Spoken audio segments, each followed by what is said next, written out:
بدماشی کرتے لوگ مذہبی طور پر کہ نبیوں والا کام امت کے ذمہ ہے، نبیوں والا کام کرنا اور ہے، نبی ہونا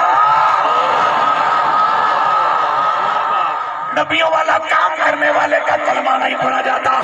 کلمہ زندہ موجود متصرف فعال پیغمبر کا پڑھا جاتا ہے۔ اور اگر رانا تارک کے گھر کی چھت پہ یہ جو اہل ایمان بیٹھے ہیں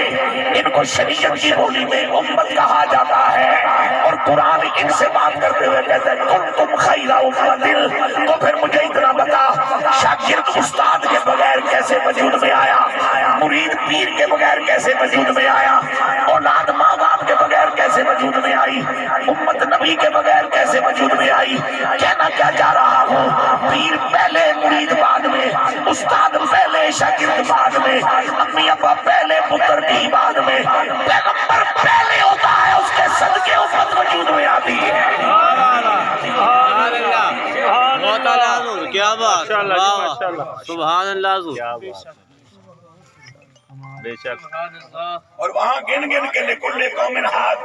ایک ایک قوم کو ہادی یعنی پیغمبر دے، تو ہم نے کیا بگاڑا ہے جو ہمیں قیامت تک نہیں چھوڑ دے۔ سبحان اللہ، واہ، وہ تو بڑا انصاف کرنے والی ذات ہے، وہ تو ظلم سے پاک ہے،